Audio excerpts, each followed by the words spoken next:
আমাদের দাবি ছিল কোটা।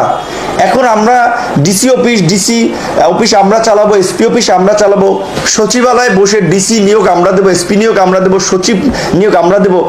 এটা বোধহয় অতি বাড়াবাড়ি এবং এটা অনাকাঙ্ক্ষিত একটা পরিস্থিতি তৈরি করবে, যেটা কারোই কাম্য নয়। আমি মনে করি তাদেরকে তাদের ক্যাম্পাসে এখন শিক্ষাঙ্গনে শিক্ষা কার্যক্রমে ফিরে যাওয়া উচিত। এখানে এখন যেটা বিভিন্ন জায়গায় যে মব জাস্টিস চলছে, যে আপনার দেখা যায় কেউ ছাত্র না, আবার 2-4 জন ছাত্র, একজন ছাত্র নেতা, তার সাথে 40-50 জন ধরে নিয়ে একটা প্রতিষ্ঠানে যে ম্যানেজার তাকে বলছে আপনাকে পদত্যাগ করতে হবে।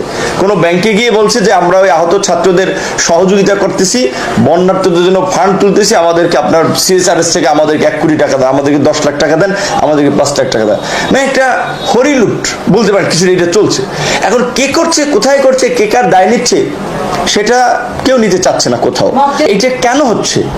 কারণ এখন আপনি যদি সব জায়গায় যদি এই ছাত্র জনতা বলে আপনার বিশ্ববিদ্যালয়ের 3rd ইয়ার 4th ইয়ার ছাত্রদেরকে নিয়ে যদি আপনি সব কাজ করতে চান, সবকিছু জন্য একটা অভিজ্ঞতার প্রয়োজন আছে।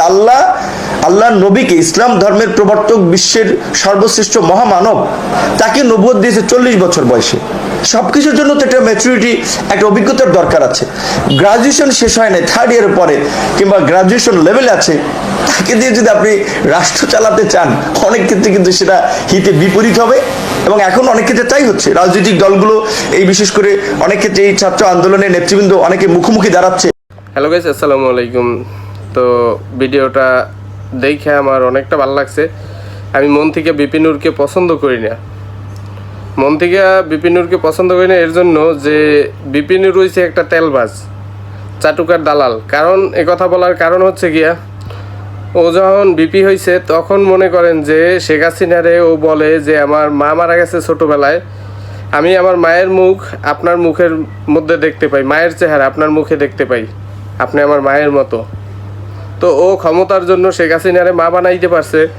তো ক্ষমতার জন্য নিজের লোকজন অন্য মানুষের কাছে বিক্রি করতে ওর কিছু বাঁচবে না।